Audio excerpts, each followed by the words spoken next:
Hello, everyone, and welcome back to the PetroNerds podcast. My name is Trisha Curtis. I am the CEO of PetroNerds, and this is episode 140 of the PetroNerds podcast. It is dark outside, and that is not because it is late at night. It is actually 5:52 a.m. on September 11th, 2025.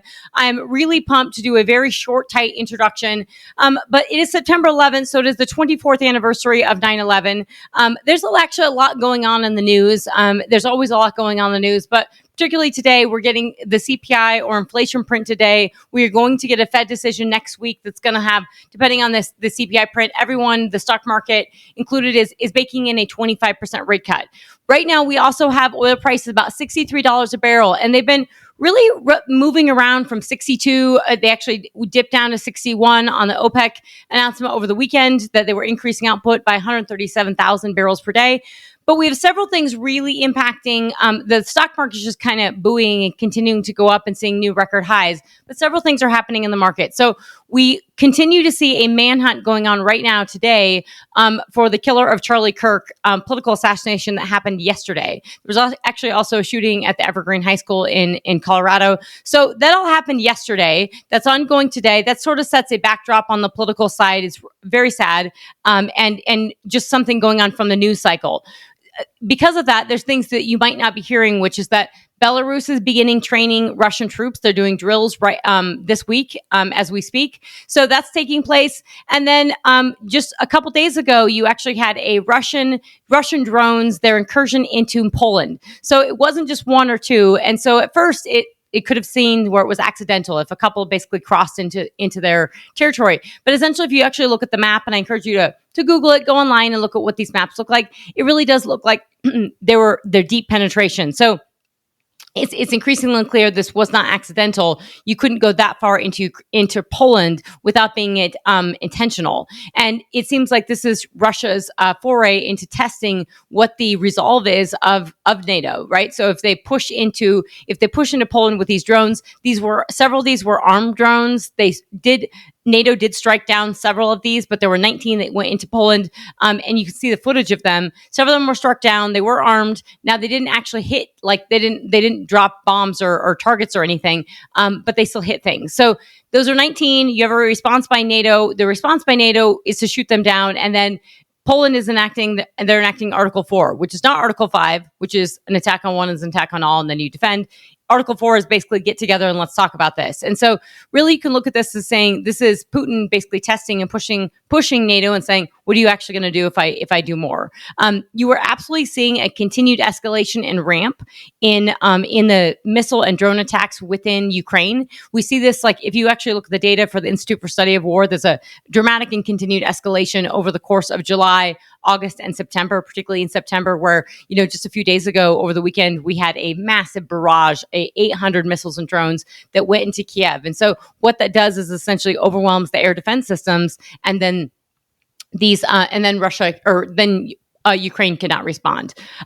So there's a backdrop going on with this. And then we had the OPEC meeting over the weekend, which OPEC said we're increasing output by 137,000 barrels per day. That was not a shocker. I think there was some question marks whether or not they were actually going to increase output. 137,000 barrels a day is not much. You did see oil dip down a little bit on Sunday and Monday on $61 a barrel, since moved up. But you can hear all the stuff I'm explaining is there's a massive backdrop and push and upside that should be in oil prices that's not being priced there. The 63, the little footing on 63 that we're seeing is pricing that into some degree, but you do not have a geopolitical risk premium in oil, and oil is absolutely oversold at this moment. So there are a lot of reasons why you have this pressure and this overselling in oil prices, and this is just this pessimism in the market. But with that being said, we have oil prices at $63 a barrel for WTI. We have Brent at $66 a barrel, and we have nat gas just over $3 a barrel. So nat gas is just over $3 an MCF. Sorry, not a barrel. It is before 6 a.m. in the U.S. on Mountain Time. So I am up so early because I'm headed to North Dakota right now. I'm about to get on a plane and fly to Bismarck and talk to the North Dakota Department of Mineral Resources. I'm very excited about that. But we have a lot. There's a lot that I've been doing, that PetroNerds has been doing. So I just got back from Houston on Tuesday evening. I spoke at the Houston Producers Forum. There was an incredible panel with Andrew Navanti, the CEO of Calpine, which is the largest gas provider of power generation in the country. We had Sheldon Burleson, the CEO of Rockcliffe. Awesome. He's a private equity back with Quantum. Really great insights on the gas side. And we had the CEO of Liberty Energy, Ron Gusick. Three really awesome panelists. And I was asked to moderate this panel. It was just a blast. The crowd was sold out, was completely full in Houston. I wish we had that kind of love on the oil and gas side in Denver for events, but it was really, really good. I thank you guys so much for attending. And I have recorded it, so hopefully we can turn that into a podcast down the road. So that was fantastic. And, we did get into some really interesting nuggets where we talked a lot about power generation. We talked a lot about AI with some really great questions from the audience. And, I think one of these things we also talked about was peak shale and whether or not we had peak shale, which I don't think we do, and you heard that within the panel. But this 13.6 million barrels a day that the U.S. was producing, this is very impressive in the fact that the U.S. and something that Ron Gusick and the CEO of Liberty talked to is that the U.S. is not ceding market share to OPEC. And that's really important to put in mind in perspective, because in May, when Diamondback came out with that letter to shareholders saying they were dropping rigs and frac fleets, that's what they were saying essentially. And that's what the market was interpreting and saying, hey, we have to cut back and the U.S. needs to be cutting back. And I have a question I've been telling everyone is that why is it that the U.S. has to actually cede market share? What you're actually seeing with OPEC and what OPEC did over the weekend, it actually puts Saudi production back above 10 million barrels per day. So all these OPEC cuts, that's what this has all been about, is that, hey, we know there's opportunity. The Saudis are looking at this and saying, we know there's going to be, there's probably going to be sanctions on Russia. We know there's could be sanctions on other countries, and we want our market share back. And that's essentially what they're doing. They're just taking back that lollipop 1 million barrel day voluntary cut that they did a couple of years ago. So I was also in DC when this podcast and presentation that you were about to hear, this is a soup to nuts conversation. This is the keynote talk and presentation I gave on August 28th, 2025 in Midland. This was awesome. This was the first talk I did as a part of this 4-series Whitley Penn events where I was the keynote. So this keynote address that I gave, this fireside chat that I did this with Breanna Oakley with Whitley Penn. And so she basically asks me questions and we go through the state of the market. So this is soup to nuts, everything from what is the snapshot going on with oil and gas? What is happening with OPEC? What's going on with Russia? What's going on with tariffs? You name it, we go from everything from U.S. oil and gas, peak shale, talking about Exxon actually and dabbling or talking to what they might be doing in Russia. So lots going on. And we cover all of the soup to nuts in this fireside chat. But then after I did this fireside chat in August, the one that you're about to listen to, I went to DC. And so I was in DC, in Washington, DC, last week. And I was there for a couple days and just had full back-to-back meetings. What was very interesting was that I had my first meeting I went to was at the Peterson Solutions, and I went up to the rooftop because they were waiting for the fighter jets to fly over. And Trump was hosting the Prime Minister of Poland last week, and that was the same day. This was Wednesday. This was the same day that China was hosting Kim Jong-un, the North Korean leader, and Vladimir Putin. He was hosting both of them for his military parade. So everyone said this was because it was for the Polish prime minister, and it was because Trump went outside and pointed to him. The flyovers were awesome, by the way. They were really cool, especially from a rooftop. I have some pictures of that, but that was awesome. That was partly because they were having this massive military parade. And then obviously you see that Russia has had the incursion into Poland. So I don't think none of this should be lost. And we also, I'd be remiss to talk about Israel did strike into Qatar over the weekend as well. And so all of this is really kind of an unprecedented situation when we're talking about incredible geopolitical risk in the market and actual hot wars that are really, I don't think, being baked into oil prices. And I'm not saying that, if you had a spike in oil prices, that this would work with a demand side, but you don't have demand cratering. You have demand being okay. You have the economy being okay. We're going to get the inflation read. We're probably going to get a 25 basis point cut by the Fed on coming on next week. So everything is kind of hanging in there being okay. And all that being said, we haven't had demand drop off a cliff. So oil prices are absolutely oversold. The last thing I'm going to say with all these meetings in DC, I did a recording with Jason Isaac because I'm the economist with the American Energy Institute. He's the head of the American Energy Institute. Really fun recording. We're also going to drop into a podcast because we had a really cool studio and a really cool backdrop. But I met with the Congressional Budget Office. I met with folks on the Hill with the Natural Resources Committee and the House, the Energy Committee. The biggest question and the biggest thing on everyone's lips right now is one, can we maintain this output? What's going into this 13.6 million barrels per day? And two, permit reforms. That's what everyone's talking about right now, is the next big thing after this big, beautiful bill is permit reforms and the ability to get infrastructure actually built. So with that, folks, thank you guys so much for listening. Super pumped for a slug of podcasts. I'm headed to Dallas next week to do another keynote at Whitley Penn. And there's a lot that's changed between August 28th and when I'll be talking next week. So this will be fresh and we'll turn this into a podcast as well. Thank you so much for listening. I think you guys are going to love this, folks. Bye. So I'm actually from Wyoming, but I've spent a lot of time studying this industry, soup to nuts. So I specialize in U.S. shale, I specialize in geopolitics and global energy markets, and China specifically, and looking at China. And so if I do what a lot of market intelligence people do is really, really study the oil and gas market, and try to understand what's driving prices. But you have to understand geopolitics for that. And so I do pride myself in having a differentiated view and outlook on really focusing on economics to understand the drivers of oil prices. And I often tell people very simplistically, you can look at supply and think about geopolitics, and you look at demand and think about economics or the state of the economy. So we're going to get into a lot of that today, but I am very fortunate that I grew up in Northwest Colorado and Southwest Wyoming as a country girl, and went to London School of Economics for my master's, and really kind of got the bug in terms of the international market and needing to understand it and bringing that to home base in places like in the Permian Basin. I love Midland. I love flying in. I love seeing the pump jacks. I grew up around pump jacks my entire life. I'm third generation oil and gas on the labor side and first generation to go to college. So I am absolutely delighted to be with you guys here today. Thank you.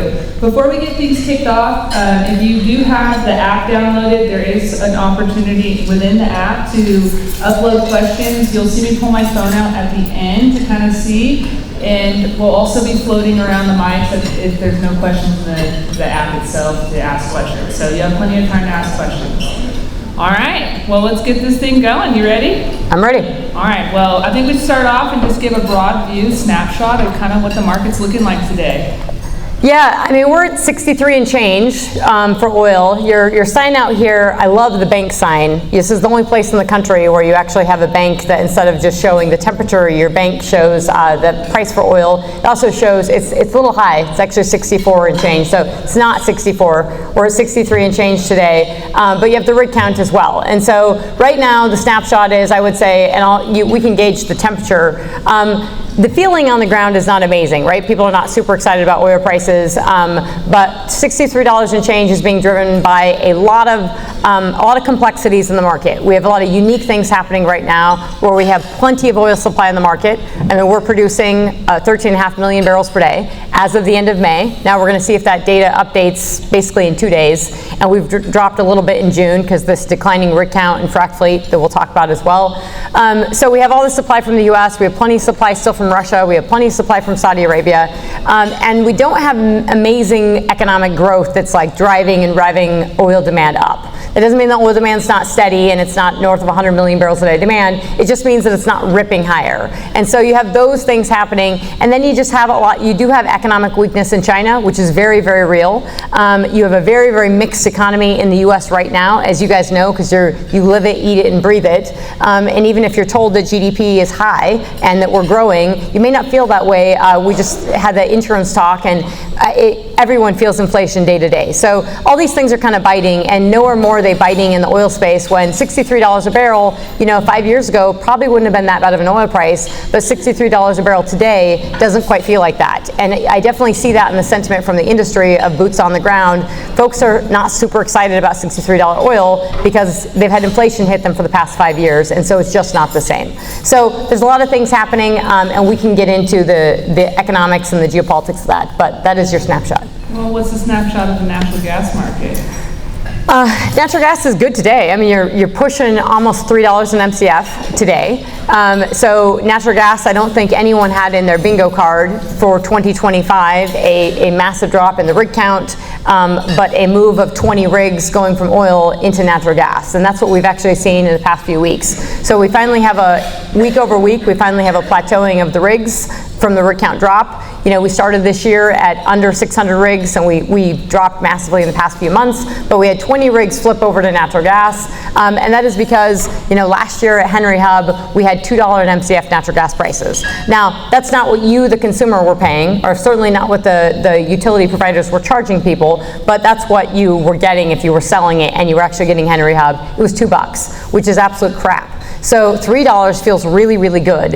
And we have so many plays because this is a smaller molecule, it's easy to frack, it's easy to get out of the ground. So plays like the Haynesville, associated gas in the Permian Basin, and even in the Eagle Ford are looking pretty attractive right now. So you do see a lot of momentum, a lot of excitement on natural gas. And that gets into, the AI craze and everyone going bananas on artificial intelligence and data centers, and not just that, but the fact that we do have a different sheriff in town for the administration, and they are very focused on manufacturing and growth and shoring up, the defense industrial base in the U.S., and we need power generation to do that. And that's what's got a lot of folks on the nat gas side pretty excited.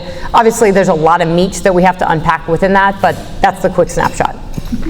Thank you. So I'm glad you brought up AI. That's a hot topic, not just in this industry, but I think in every industry, right? AI requires a lot of power, and do you think that natural gas is the prime source for that? So artificial intelligence, I want to be careful with this because I feel like in the oil and gas industry space, I hear a lot of excitement, and lots of folks are excited about this. AI is very real. I certainly don't think you're going to have a robot doing anything like that picture showed earlier. You're not going to have that in the immediate future, right? We have trouble with robots actually just being able to grab things and moving things around. There's a lot of interest in robotics and AI, especially on the military domain. But in terms of, artificial intelligence, the excitement we have for nat gas is that people are going to need it for power. But the linearity between our excitement for AI and the reality of what it will be in 5 years, I think we have to be a little bit careful. And I say that because NVIDIA dropped earnings last night and they underwhelmed, right? The stock ebbed and flowed on price, and actually they beat on earnings, they beat on expectations. But their guidance on China, I don't think they're actually guiding on the third quarter. They sold no H20 chips to China in the second quarter, and they actually built the H20 chip for the China market, and they didn't sell any. And that's because China's saying, we don't want your chips, we don't want to build our stack and our AI off of NVIDIA or actually any American company. So we have a lot of things happening. The China piece is a whole race and competition that we're doing on AI, among many, many other things.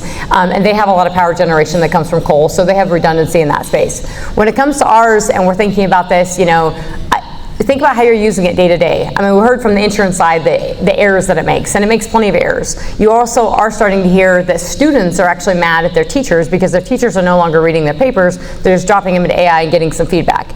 I'm not a fan of it writing. If I want to read somebody else's AI writing, then I'll just Google on AI. I don't need someone else. If I'm going to write an op-ed, I want it to be my words. So when I write, you can know with all the grammatical errors, it is at least my writing. And I think there's going to be a point where people are going to want human interfacing a lot more if everything is AI. They're going to want to know that a human actually touched that. So I think there'll be a value add to that. But all this to be said is that the demand for that molecule, that MCF of natural gas, all the way to where we're going to end up with AI, that's kind of hard in terms of saying exactly where we're going to go and how you invest in that space. And so when you hear a lot of excitement on power generation, that's real, right? The data centers right now, they are using a ton of energy. And I mean, if you've played around with any of the ChatGPT formats, I just started buying the premium of ChatGPT 5 and looking at the searches and literally asking it how much energy it's using.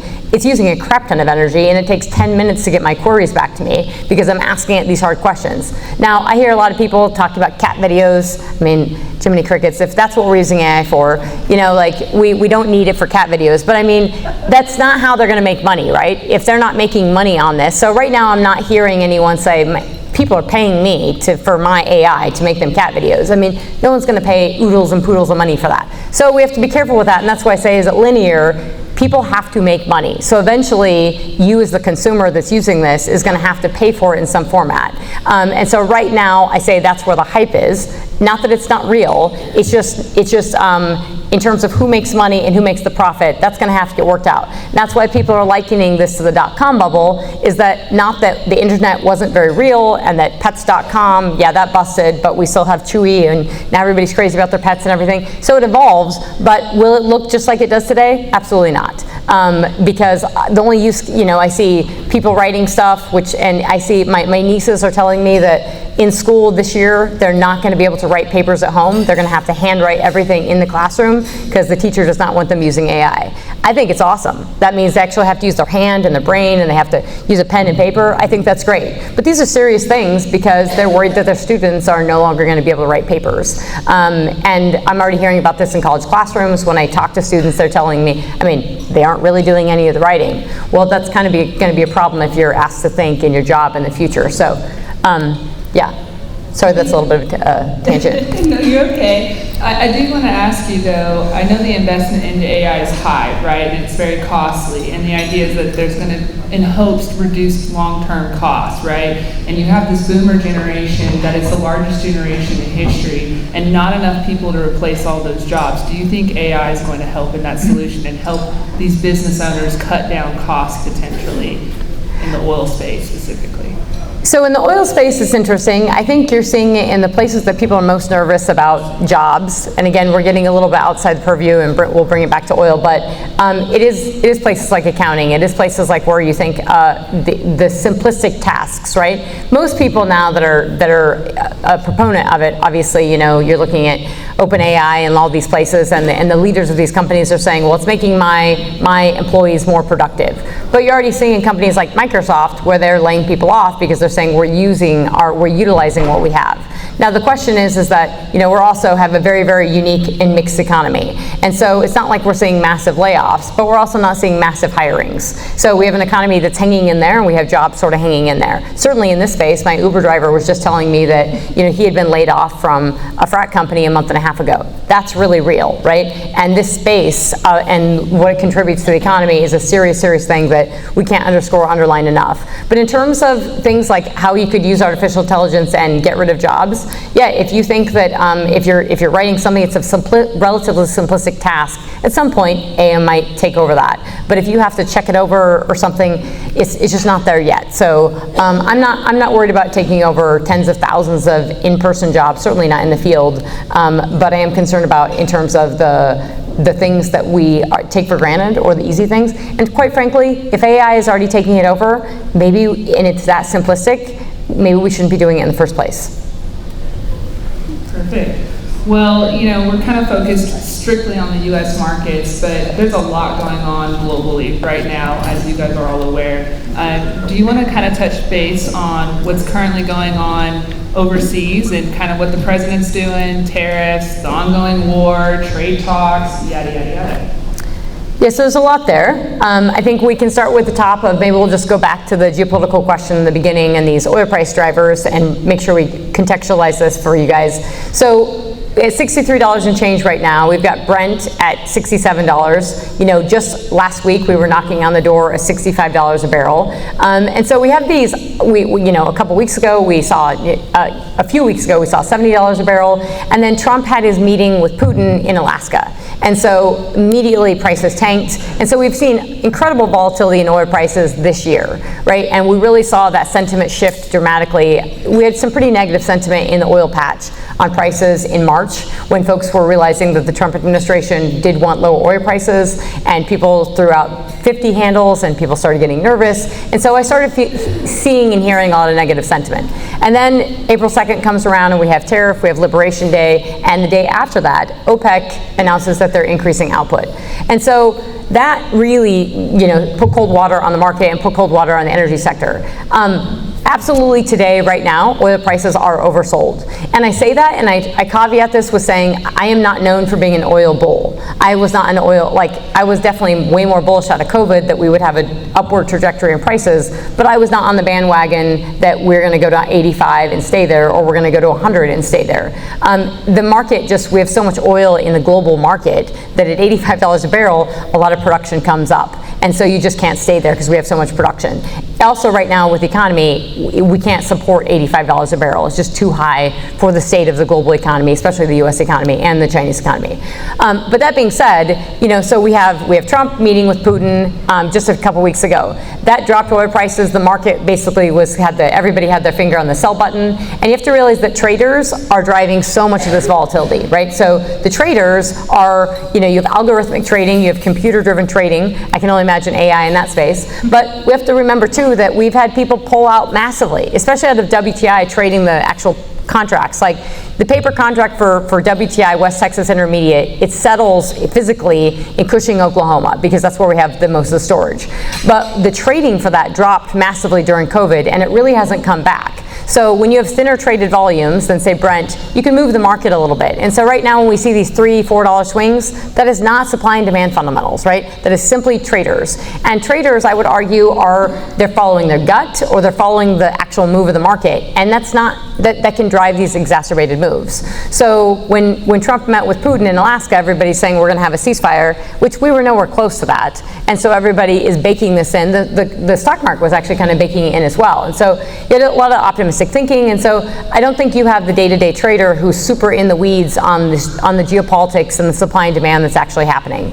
And obviously they're day trading, so that's one thing. So you have this meeting, we have oil prices sell off, and then days later we have Zelensky in the White House. That meeting went much better than the first one, and you have a bunch of European leaders as well, and Trump is congratulated by all these European leaders saying, we actually have something happening. We might have an end in sight to this war.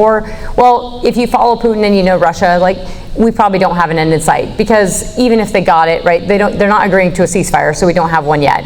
And earlier this year, everybody was basically just trying to put as many chips on the table so that they could negotiate. And so what you've actually seen from Russia is an escalation in the war, not a ramp down. They are attacking via drones and missiles like crazy into Ukraine, and they're looking to basically, if they do have a ceasefire, they want a ceasefire on enemy lines now, control their territory, and they want to get a little bit more. So they might say, hey, we'll have a ceasefire if we can get all of the Donbass region. And they almost have it, but they don't quite have all of it. And so if they got that and they froze to enemy lines, then they would basically have all of eastern Ukraine. And then they could take a few years or a year or 6 months or whatever it is to kind of reconfigure and get their ducks in order and then go after it again.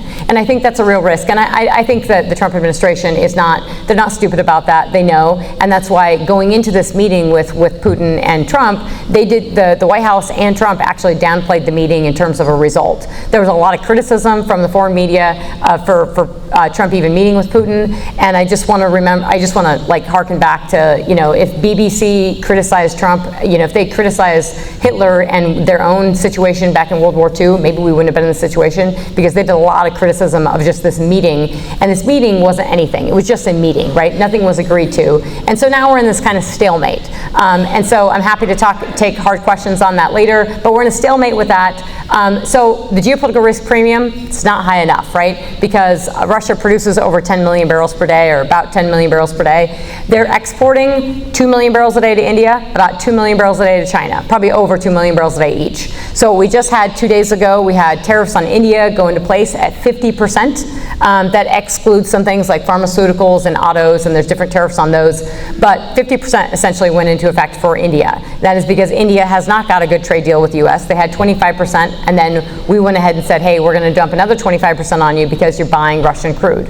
Well, hello, China's buying Russian crude too, but we're not doing that yet because we're in a negotiation with China right now, and they have some cards to play, which is a big one, which is rare earths right now and magnets. And we desperately need those, and so we're in this negotiation now, which is why China's been left out of that. So there's a lot of dynamics at play. I think that the GDP numbers that just came out, unemployment, spending, there's a lot of things that have held up surprisingly well, despite having these tariffs that everyone thought was going to, go crazy. And part of that's because we haven't seen all of them come through, and they're kind of moving targets. And I'm not necessarily criticizing them. There's things I call a spade, but this administration has done more to change the trade relationship with China than any administration in history. And it needs to be done. I wish they would be a little more honest and talk about that a little more clearly. They're probably not, because they they are in negotiations with them right now.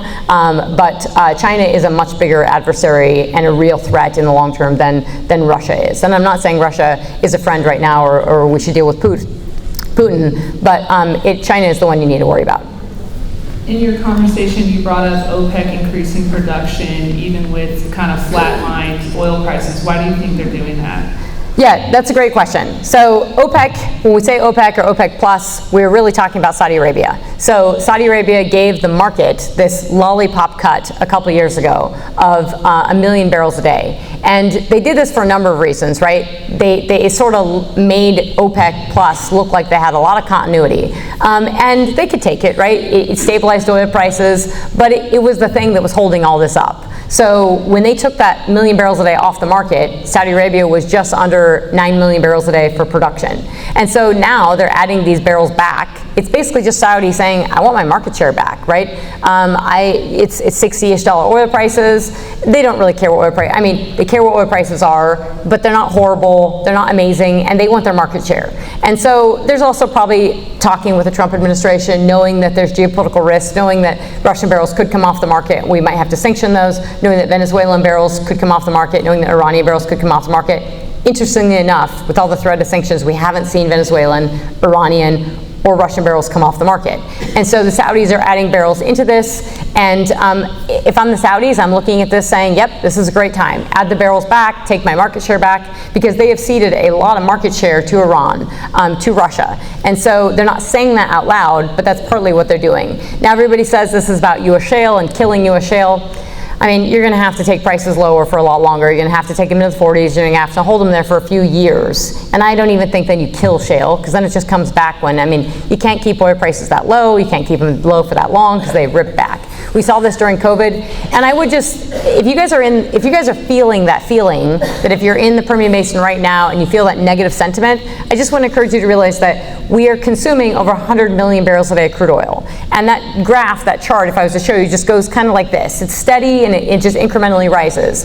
We're not going to stop consuming crude oil. We just have to realize that there's a lot of things that I'm explaining of that supply and demand fundamentals that are impacting that price, and that price is a little oversold right now. So if you like the business that you're in, I encourage you to stay in it and not get out. And what we hear about this pessimism and stuff now is this negativity. Now, when we flirt back up towards 70, that's a great time to hedge. I'm, not allowed to give financial advice, but I can absolutely say, if you're an oil company, that's a great time to hedge. As it's flirting back up to 70, these are good opportunities. And I think you're going to see, and I've been telling my clients and I've been telling, podcast listeners and stuff all year and even before, as it flirts back up, those are times to hedge. And you're going to continue to see them, and so you can take that. And is 2025 going to be the most amazing year ever? Maybe not, but it's certainly not going to be the worst year also. So before we move on any further, I did want to touch base. I read an article where they said that Europe got majority of their natural gas supply from Russia, and they have quietly, I don't know how quietly it's been, but relatively quietly been moving away their supply. And what I've read is it's kind of increasing the U.S. and kind of relying back on the U.S. I mean, is that what you're seeing too? And do you think that's contributing to a higher price for the U.S.? So it's our incremental moves in exporting more natural gas. That's helpful for supporting natural gas prices. Natural gas prices, because it's so regional, I mean, just for context, so we talk about a 100 million barrel a day oil market, maybe it's 102 million barrels a day of demand and supply. Natural gas is roughly 400 billion cubic feet per day for the global market. So 400 billion cubic feet per day. We produce over 130 billion cubic feet per day. Gross withdrawals is what we're producing right now. Massive amount. We consume around 80 billion cubic feet per day. A lot of that's power, but a lot of that pricing in the US has to do with weather and how much we're storing. Like you can track it as sure as the sun comes up and the sun goes down, that if we have a hot summer or a not so hot summer or a not so cold winter, that storage levels are going to go up and then prices are going to go down. So when we're exporting more, which is definitely something this administration is working on, is turning the permits back on for LNG exports. So Chris Wright's done that. But also basically talking to European nations and talking to other countries, South Korea, India, all these countries, part of the deals that they're making with the US with tariffs is, hey, we're going to buy more energy. So Europe their exposure to the war at the beginning, February 2022, when Russia invaded them, they were importing about 18 billion cubic feet per day from Russia. Their exposure was massive. So it was a good chunk of their total consumption, which was just under 60 BCF a day. So they were completely exposed. Germany had basically signed all these deals with Russia and said, we're going green, but we're going to take all this gas from Russia via pipeline. Plenty of us knew this was a bad idea. You know, you don't do that with your best friend, but you certainly don't do it with a country that you don't think you might get along with in the future. So all this pipeline gas from Russia was coming in. Well, Russia had a very big chip to play, which was, hey, we'll just cut this off. And that makes you realize that it wasn't about for the money, right? The money's not coming from natural gas for Russia. They were getting money from it, but the money's coming from oil. So Russia's continued to export their oil. It's just moved around the globe a little bit differently. Europe is still taking the oil. They're just not taking as much of it. And Europe is still getting some natural gas. So about 16 BCF a day was via pipeline, and then 2 BCF a day was via LNG. They're still getting some of that. So, I mean, this is what not to do. This is the best lesson we've had in recent history of energy security, and yet Russia or Europe doesn't seem to quite have learned that lesson. And part of what you saw with this sell-off in oil a couple weeks ago was the thinking that the Europeans are going to go back to buying Russian crude and Russian oil, or Russian natural gas as well, which is kind of Bananaville to me. So that there's a lot of question marks and problems within that sphere right now. So there's a lot of volatility in the market as a whole. How is all the global volatility impacting directly the U.S. market? Is it just purely driving the price, or anything else? So the other thing to talk about natural gas is just the regional versus the LNG, right? That 400 billion cubic feet per day, only 53 BCF a day of that 400 is LNG, right? It's not like crude oil where we just put it on, we put it in a pipeline, or we put it in a truck and we put it in a tanker, and then we can send it offshore and we can, move it in tanker, and it moves all across the world. Natural gas is harder, right? You have to compress it, you have to pipe it, you have to put it in a pipeline to move it. So it takes more infrastructure from the wellhead all the way to the exports. And then you have to turn it into a liquid, and then you have to put it on a ship, and we only have so many of these ships. And then we have to send it to the country, and then they have to turn that back into a gas, and then they have to put it within their country. So there's a lot of infrastructure that goes with that. So it means that you're regionally beholden, and that's why, Europe was regionally beholden to Russia, because they were getting it via pipeline. And so every molecule that we put on the water, and I say this because I just dropped an op-ed on fossil is freedom, is because every molecule we put on the water, we are enhancing global energy security. Every single damn molecule, every single barrel we put on the water, we are enhancing global energy security. Not just U.S. energy security, but global energy security. Because when we add those molecules on the water, we actually impact the spot price. The day we started exporting liquefied natural gas, we dropped the global spot price for natural gas, even the ones via pipeline, because now countries had an option to purchase natural gas from somewhere else other than their pipeline regional supplier. And so when we see these sub $3 natural gas prices here in the US, that's largely because we produce so much of it. That 130 BCF a day, Russia's the second largest producer, and they produce about 65 BCF a day. We produce more than double Russia. I mean, more than double the second largest producer in the world. And so I say this to underline this a lot, is that I hope we talk about power generation and energy, the fact that turning the lights on, but we should not be a nation that's concerned about power generation at all, because we have so much of it. And so the pricing dynamics of we're exporting 15 billion cubic feet per day of natural gas, that's awesome. But if we exported 20 BCF a day of natural gas, that would give us a lot more stability in the natural gas market here domestically, probably prop up gas prices a bit, but we need to get more into the power sector as well, so we can really have a nice supportive layer. I would say it would be great to have 350 and MCF gas and kind of be able to bank on that. And so more natural gas in the electricity pool and more natural gas exported would really, really help that. But that doesn't mean you're still not going to be subject to, weather and more natural gas production abroad. You mentioned a few minutes ago that reports came out that kind of shocked you about unemployment and GDP and all of that fun stuff. And oftentimes oil is seen as a real-time indicator of a recession. Do you think the U.S. is already in a recession, or are we approaching one? And the Feds are talking about starting to not slash rates, but gradually decrease rates. I mean, do you think that's going to stimulate? Kind of want to get your thoughts on that. Yeah, no, I saw you added that question. That's great. Okay, so I've been saying, and I've been pretty I've been pretty honestly bearish on the economy for a while. Not that I'm like a bear on the economy or we've been in recession, but half of the economy has basically been in recession, absolutely. Because if you're listening to the Kohl's earnings call or you're listening to a Walmart earnings call, that's what you hear, right? And even upper end consumer, which upper end, I mean, with the inflation that we've had over the past 5 years, making $100,000 a year is not that much money anymore. And so if you're trying to go to the grocery store and you see it every day, the price is going up, literally almost every day. It is so painful. And so, I'm in Colorado and my mortgage now, my property taxes for my mortgage are a third of my mortgage, 1/3. My electricity bills have more than doubled since COVID because Excel is just taking it to the consumer. They are just raking money in hand over fist and absolutely screwing the consumer over. And so inflation is really real. It's now cost you more to own a home than it costs you to rent. And so these are really, really important dynamics that, when people think about nervousness about the economy, housing is one of those, right? And so the president, he is I support a lot of Trump policies, but the president is a real estate guy. And so businesses and real estate, if you are at the top echelons, you want lower interest rates because it's good for business, right? You can borrow. But for the rest of us who are normal average people, this is the first time we've been actually able to put our savings in the bank and get a return on our money in a long time, and we're still combating inflation. So we do have a big problem where we still have inflation, and I don't think it's all necessarily because of tariffs. This is inflation we've had since the previous administration and massive spending. And the one bone I want to pick with the Fed and all this talking, and everybody's mad about Trump, yelling at the Fed and all this stuff, and you can argue about that. But we did not have the Fed coming out during the Biden administration and saying, hey, wait a second, you have a lot of fiscal spending and it's causing inflation. You increased food stamps by 2/3.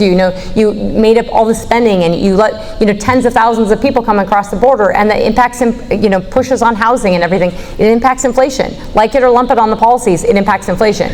We did not have the Fed speaking out about that. And now we have the Fed talking about, tariffs. And so it's a hard juxtaposition for the average person to sort of understand what's going on.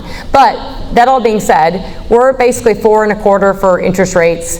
If you were to get a mortgage right now, that's tied to the 10-year yield, which is about 4.3% right now, 4.2 something percent.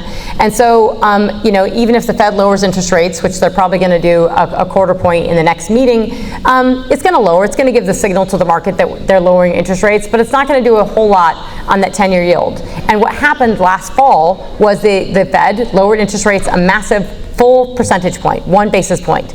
The 10-year yield actually went up the 30-year mortgage actually just went up with it. So the long end went up, the front end went down, and so your market's out of whack. And that's because the market's saying you have debt, and the economy is actually better than people thought. So we didn't have the drop in unemployment as people expected. And there is some things to say about immigration policy has an impact on that. There was a lot of folks worried at the end of last year and coming into this year that with the changes in immigration policy that we were going to have issues with employment. Well, actually, I think there's a very unique thing going on where if you're pulling immigration out of the system, people are thinking that you'd have a pressure on service costs, and we do have a little bit of that, but your unemployment figure may not be massively changed, which means people have jobs. But I say that half the economy is probably in a recession is because a lot of people are working 2, 3, 4 jobs to hit a 40-hour work week. And so, I'm not a crazy leftist socialist, but I'd say people are working their ass off to make it for their families right now. And if you have a family of 4 and you're seeing these price spikes, it's really difficult. So I think inflation is still very, very real. I think if you're working that hard to make a 40-hour work week, that's another thing. And then I think we have lots of debt in household debt is over $18 trillion. The most of that is mortgage debt. So we do have some concerns within the economy. Credit card debt, auto loans, people spending more than $1,000 a month on an auto loan that is a 10-year loan. There's some risks there. That's not going to tank the economy if it falls apart. But there's just definitely some pain points where the consumer, how long they can continue to spend, it basically is how long they have a job. If we start seeing unemployment tick up, consumption drops off a cliff, and that's when you sort of get an escalating spiral. And thus far, we haven't seen that, right? People still have jobs, and the economy is still going on. But I think it's kind of, I call it this hanging in there economy. economy. Lots of people are doing great, but there's a good half of the economy that's hanging in there. And as long as they're hanging in there, as long as they have jobs, they're still going out to eat, they're still spending. But that's when you hear in the earnings call, you start hearing more of that, those pain points. And so when TJ Maxx is ripping and people are a little bit concerned about Walmart, and I hear Ross stores are ripping, that tells me that the consumer is hunting for deals. And that does not tell me that the economy is doing great. It tells me that it's hanging in there. You left me a note that you said that you think that the oil price currently has been reflecting the state of the economy since the middle of 2024. So you really truly believe there's a direct correlation between the price of oil and ultimately the state, right? Ultimately. Yeah, so I mean, at the end of last year, we were, and I hearken back to this because I talk to clients and I have a podcast. If you haven't listened, please, you should listen to it. It's called PetroNerds. We'll try to put this on the podcast as well. But if you've listened to me talk, you've heard this a lot of where at the end of last year, we were $69 a barrel. And people were getting a little bit uncomfortable thinking it's going down. Well, that's because they got used to, the war in Ukraine and these higher prices.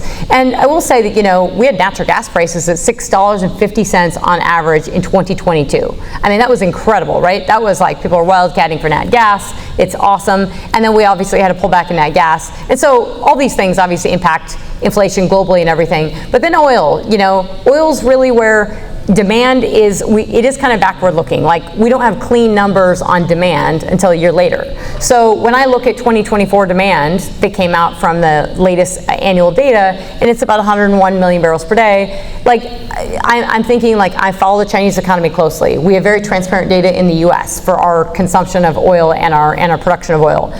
So you have to look at those two big economies, and then you kind of look at Europe and you just see, is it ripping? And no, it's not ripping. So the demand growth wasn't there, right? So $69 a barrel is telling me, I've got a little bit of a risk premium given Iran, which we should talk about, given Russia, given all the hot wars we actually have going on, and I have a lot of supply in the market, and I have an economy that's hanging in there. And so that's why I say absolutely, we're oversold right now. $63 a barrel, not much has changed since December of last year in terms of those dynamics. So we should be higher, but we've had this sentiment and the sell-off, and Trump actually said in his last cabinet meeting 2 days ago that he looked at Chris Wright and he looked at Burgum and he said, hey, awesome, we've lowered gasoline prices and we're below $3 a gallon, and we're going to soon get oil prices below 60.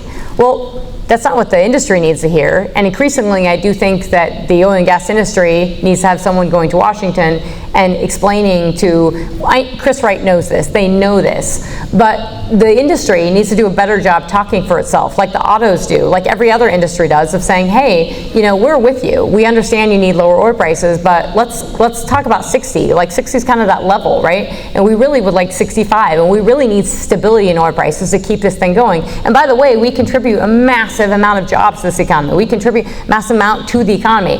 13.5 million barrels a day, when you start dropping that production, unless you drop the demand, you are importing that. And that's not what we want. So I think the industry, and this is why I'm putting my hand up in there, needs to get a little better job talking to Washington and explaining, if you're talking about tariffs and you're talking about lessening your imports, we're doing that, right? The oil and gas industry is doing that. So it's really, really critical. But to answer your question, we're oversold on oil prices. The economy we have too much trading going on in oil prices, and we have a ripping stock market, but we have $63 a barrel. Those things don't compute, and so you can't sort of have your cake and eat it too. And part of the reason the stock market's ripping is because we have low oil prices. But in terms of the health of the economy, it's telling us we're somewhere in the middle of that. Awesome. So with the Feds kind of looking to start cutting down rates, right? Do you think that that's in hopes that we're going to stimulate more demand and that in turn is going to increase pricing? For oil? Yeah. I think the Fed, they don't care anything about that, right? I think the Fed is in a rock and a hard place right now because, statistically, the Fed they are Democrats, right? It's like they have a very, very small percentage of people on the Federal Open Market Committee that are actually Republican. And I only say that not to politicize it, but I'm an economist, and you need to be we don't have any real world economists, people with their boots on the ground, people who've actually labored in Washington. They've never done that, right? They live fancy parties, and they don't make a ton of money when they're on the Fed, but when they leave, I mean, Ben Bernanke made what, a couple $100,000 a year when he worked there. His first speaking engagement, right out of the Fed, was actually speaking at CERAWeek. He made $150,000 for an hour of speaking. So that's what happens when you're on the Fed. I've seen Robert Kaplan, the former Dallas Fed chair who left the job because he was doing some trading that he shouldn't have been doing. He's on TV all the time. I've seen him speak. In person, he is way more like his policies don't align with what he was saying. He's not nearly to the right in terms of just economics as I was thinking. He basically didn't think inflation was a huge issue unless you were making sub $55,000 a year. I think inflation's an issue no matter how much money you're making, but certainly if you're making under $200,000 a year. And then, he also thought, we should just keep trading with China, we should get the EVs and everything will be fine. So I think that the Fed, they just tend to tilt, and I only say this not to openly criticizing, although I am critical, they just tend to tilt more dovish. So last year, they were concerned about unemployment. They were actually concerned about unemployment, and they would rather not see unemployment rise, and they would pick unemployment over inflation. And so we still have hot inflation, but they decided they would lower interest rates and they would get ahead of it. And they think they're going to get a Goldilocks thing because they've gotten one, right? They've been able to tinker with interest rates just enough, and they haven't had a crash in unemployment. Typically, you do. Typically, after an inflationary period, eventually you have to raise interest rates, which they didn't raise them high enough in the first place, and that's why we still have a very hot housing market, and then you eventually have higher unemployment. That hasn't happened, and so they're hoping that they can drop a little bit and do that. So I think they're just hoping that they're following their mandate, and their mandate is unemployment and inflation. They've got two things, and they've only got one tool, which raise or lower interest rates. So it's not a super easy thing. So I don't think that they don't. I mean, headline inflation, oil prices, and everything. What you're hearing the Fed folks talk about now is that tariffs, either they think it's going to be a long-term, like a price increase and it's going to contribute to inflation, or they think it's going to be one-time price increases that will contribute to inflation and stop. The problem for the consumer is that is fine if you haven't had inflation, but the consumer's had inflation for 4 years. So it doesn't matter if it's a one-time price spike or not. That's on top of the 10% inflation that they felt in 2022. And the real inflation, as you all know, is more like 25% for everything you've been paying for. So it's really, really high. So that's super painful for the consumer. So if the Fed lowers interest rates a quarter basis point, it's not going to do much. The stock market's going to go up. In terms of what it's going to do to oil prices, nothing. I don't think it's going to do much to oil prices. We need to see supply get impacted to see a material impact on oil prices, and that isn't the stable factor. You need to see a healthy economy globally, and you need or some big sectors of the economy doing well and some strength, which we're seeing okay in the U.S., but it's got to hang in there. And then you have to see the supply story. But really, if you want to see oil price growth, that you need a good demand story. So speaking of that, the $1 million question that everyone either loves or hates to ask and answer, remaining for 2025 and kind of long-term 26 to 28, what do you think the pricing is going to look like, and specifically the West Texas pricing? I mean, look, West Texas pricing, it doesn't matter. You're roughly WTI, or a little bit higher, a little bit lower. I mean, you're definitely Waha prices are you're not getting $3 an MCF for gas. So that's a problem. But if anyone could predict oil prices, they wouldn't be here, right? We would be not working anymore. But I will say we started the year out at $80 a barrel. Okay, so we're 63 now, right? So I always, when I give people the 100 slides that I normally go through for clients and everything on a quarterly basis, and we go through everything, I just remind them that oil prices are volatile. So when we hear projections from Goldman Sachs or others about where prices are going to be, they're never a clear linear line. They're really volatile, and they're up and down. And so we've actually been relatively range bound, right? We've been in kind of this, we're in the 60 to 70. So I think there's definitely a case to be said. We're going to stay in the 60, 70 range bound. And that's not a horrible place to be in. You just have to get comfortable in that space as an operator. And we need more executives and more operators to get more comfortable in that space to really hone in what's profitable and focus on it. It's this not doing anything that freaks everyone everyone out, right? When there's this pause that people have. And that's honestly, quite frankly, it's you need to understand the market and you need to get comfortable. Knowledge is power. The more you know, and the more you feel comfortable taking risk. So taking risk at $63 a barrel, it's not like taking risk at 40. And by the way, your completion costs are less, your day rates are definitely less on rigs. So I would say the likelihood that we say range bound 60-70 is high. Could we see a price spike because Iran, we haven't heard much out of Iran. We took B-2 bombers and we hit their nuclear facilities, but it's been pretty mute since then, honestly. We had a price spike and then prices tanked after that, and it's been pretty mute. No one's talking about that. Their barrels are still moving. They're still exporting about 2 million barrels a day. Most of that's going to China, almost all of that's going to China. So China is this elephant in the room, right? We're not talking about them. The administration's not talking about them enough. That's the elephant in the room, and that's what people are starting to talk about with regards to India and these tariffs that they got the additional 25%. That this could happen to China because China is funding this war in Ukraine. So there's a lot going on with that. But range bound 60 to 70, very, very likely. We could have flirting up with price spikes. If we get a real price spike, like some escalation, as you saw when Israel went after Iran and then we went after Iran, we had a massive price spike in oil. We went to 75. Those would have been great times to hedge. But when that happened, the stock market tanked. And that's because the stock market doesn't do well with war, but they also don't do well with these high oil prices. And so the sensitivity of the oil prices, really, really, really important to point out, is that, in a weak economy, we are probably not appreciating, or the industry is not appreciating, that $60-something oil in a pretty weak economy is really holding up the economy. And that's something that, I think that's what the Trump administration is talking about, but they need to say that, saying, look what you guys are doing to help the economy. It's massive. Like, oil industry, and the oil industry cannot be expected to do all the heavy lifting on inflation, but it is really important in terms of a long-term demand. You are ensuring long-term demand right now for oil because you're not seeing these price spikes. So if we see prices spike up to 85, they're coming back down, and they could come down a lot harder than people think. You touched base on that really the Fed rates and demand is not really going to move the needle when we talk about price, and really it's going to become the supply. So what changes in the supply do you think need to happen per se? So, I don't like not having enough supply, and I like plenty of. I want the U.S. to lead that. There's nothing wrong with the U.S. leading it. So when we had recent calls in the past few months, I guess starting in May, when people were saying the U.S. needs to drop production, I push that around. Push back on that. Why does the U.S. need to be the country that drops production, right?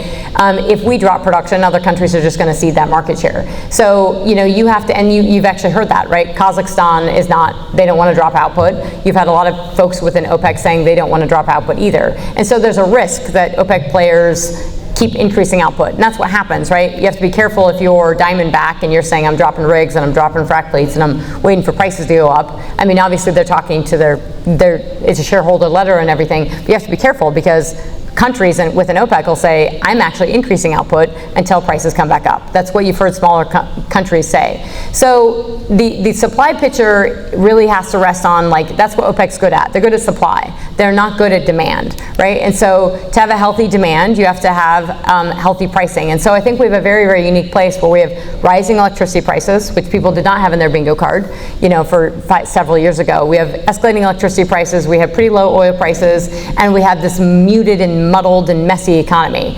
And so you have to get the economy right, and you have to get the supply picture right. And I think it's very, very beneficial for the U.S. economy to have all this 13.5 million barrels per day.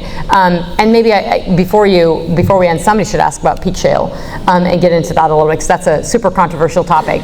But yeah, I'm not a proponent for the U.S. dropping output. I want prices to be, obviously, I think 65 would be much better, 70 would be awesome, and I actually think that'd be healthy for the consumer. But I think the industry, and I think we can still produce that. We can still produce north of 13 million barrels a day. But there's no good recipe to say, well, if we drop 500,000 barrels a day and everybody else drops a little bit, we'll get back to this place, because then you're dealing with this, this unhealthy economy. So really, it's sort of a little bit like the Fed. You've got two little handles. It's supply and it's the economy, and those kind of have to go in tandem. So, and when prices go up, if you go to $70 a barrel, global supply is coming with it. I'm so excited you brought up peak shale. That's definitely a controversial topic in this neck of the woods.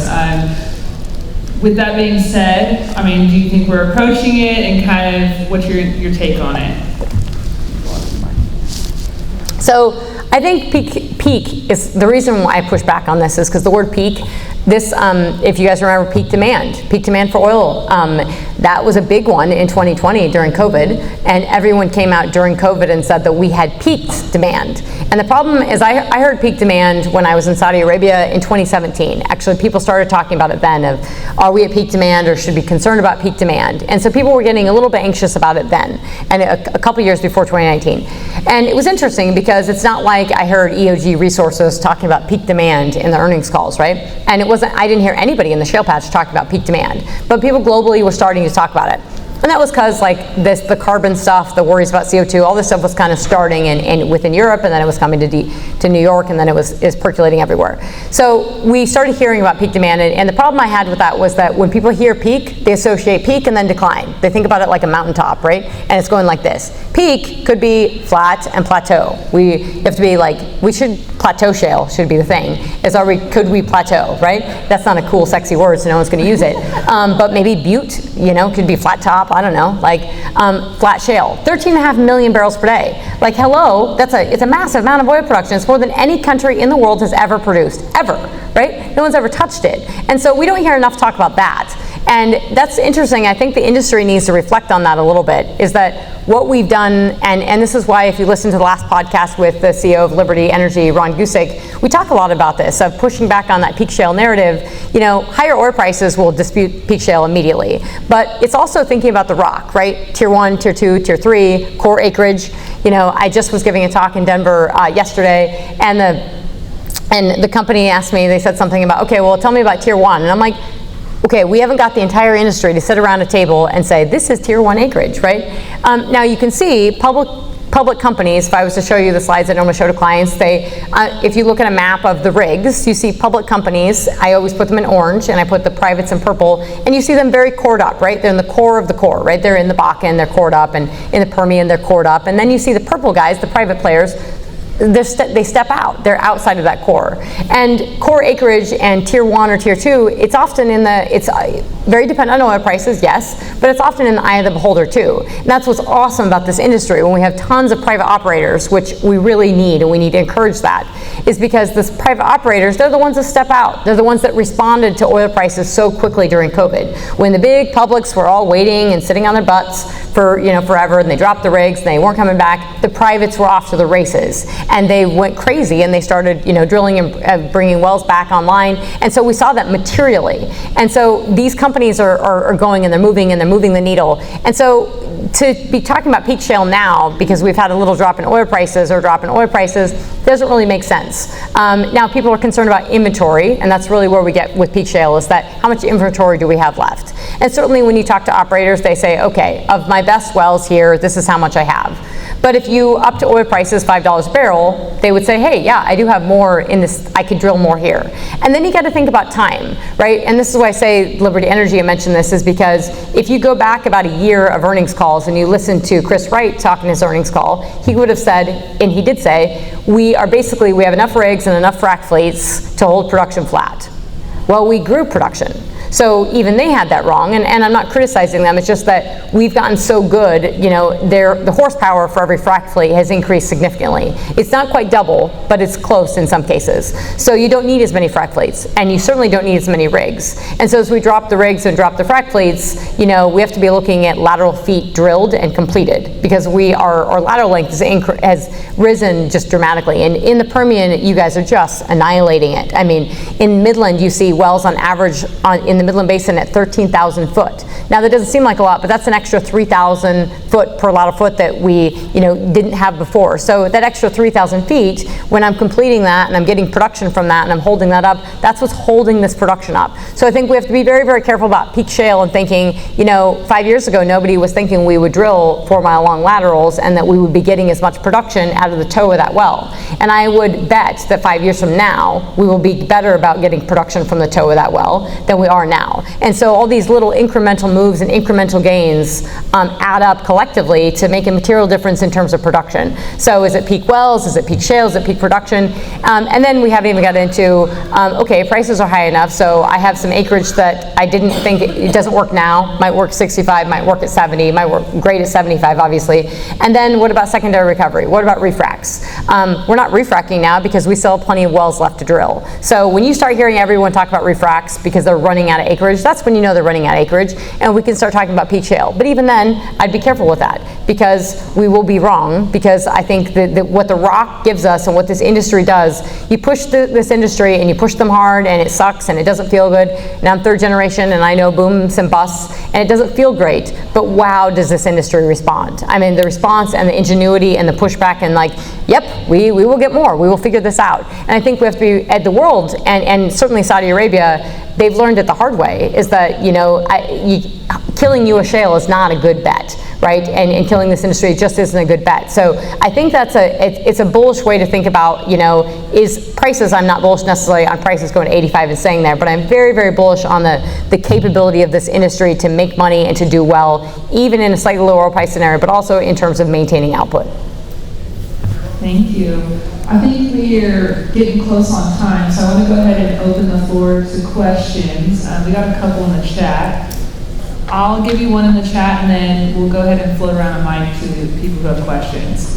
One of the ones that are here, it said, will a Ukraine-Russian peace agreement facilitate Exxon's return to production in Russia? That's a great question, whoever asked that. I just mentioned that in the podcast Little Drop. I was surprised to hear that Exxon is already talking to the Russians. Because Exxon also came out right after the election, or shortly after the election, and said that we should stay in the Paris Climate Accords. So interesting to play all those angles. I absolutely would advise that they don't. I don't think they should get back into Russia. I think that was a bad, the fact that we don't hear, that if you're talking about politics and how you want to be viewed, I think that's just kind of amazing that Exxon is already like, hey, we want back in. That's massive risk. I also think you should be thinking about, if you have assets, and Exxon does, they have assets in China, that they should be getting out of those assets, because those are super, super risky. So what happens in war is you just lose them. So they could, and it sounds like I didn't know that was happening. I figured that might be happening on the sidelines. That's certainly when Putin came to Alaska, he brought a bunch of business people with him and a bunch of delegations. And that might be something that the Trump administration is holding around, saying, yeah, we might talk about this, if you come to the table.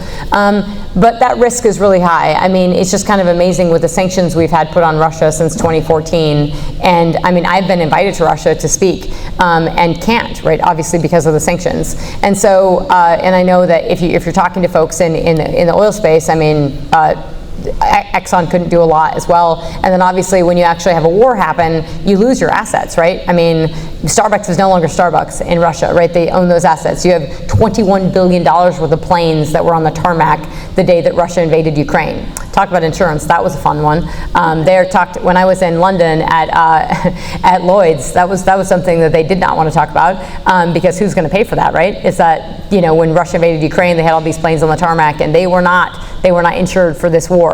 And so I think you have to be very careful, is that we know that if the fact that someone with Exxon is even flirting with this idea makes me really question, do they understand geopolitics? Because they have to think, oh, well, if I'm Putin, I'm going to freeze enemy lines, and about in a year or 2 years or whatever, I'm just going to go back and start this again. Which means all that money I just put in from Exxon is totally a risk. And by the way, your politics, your just image and everything, it's not a good look. I don't think Darren Woods is coming on the podcast anytime soon after that, but. Okay, we have another one. Will you comment about China's energy interest in Venezuela and other southern hemisphere countries? So let's just comment on China in general. But their interest in all these southern countries, it's significant.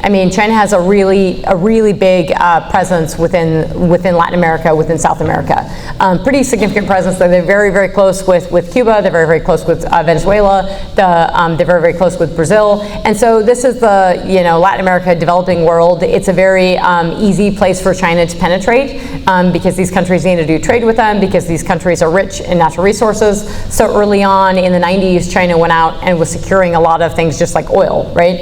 And then that turned, they used that like, hey, we need minerals too. And so they are getting a lot of rare earth minerals, they're getting metals, they're getting all kinds of things from these countries. And so they have a very, very close relationship with a lot of them. It's China's MO. These countries can't easily, when they go to the World Bank or they go to the IMF for money, there's strings attached to it. With China, when you get money, there's no strings attached to it. Just, hey, if you don't pay it, we'll just take over that port or we'll just own it. Those are the strings that are attached.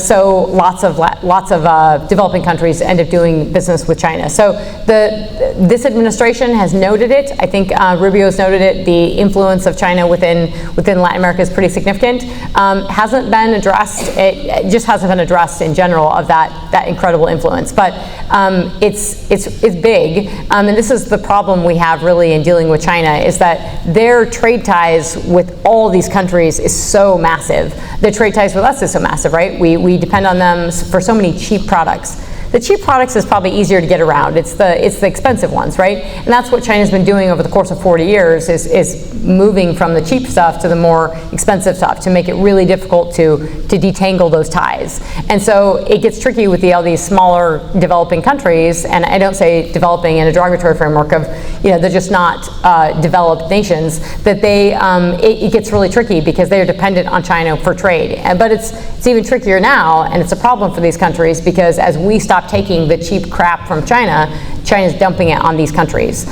So these countries are trying to develop their own industrial bases, and they're being stopped before they can even start.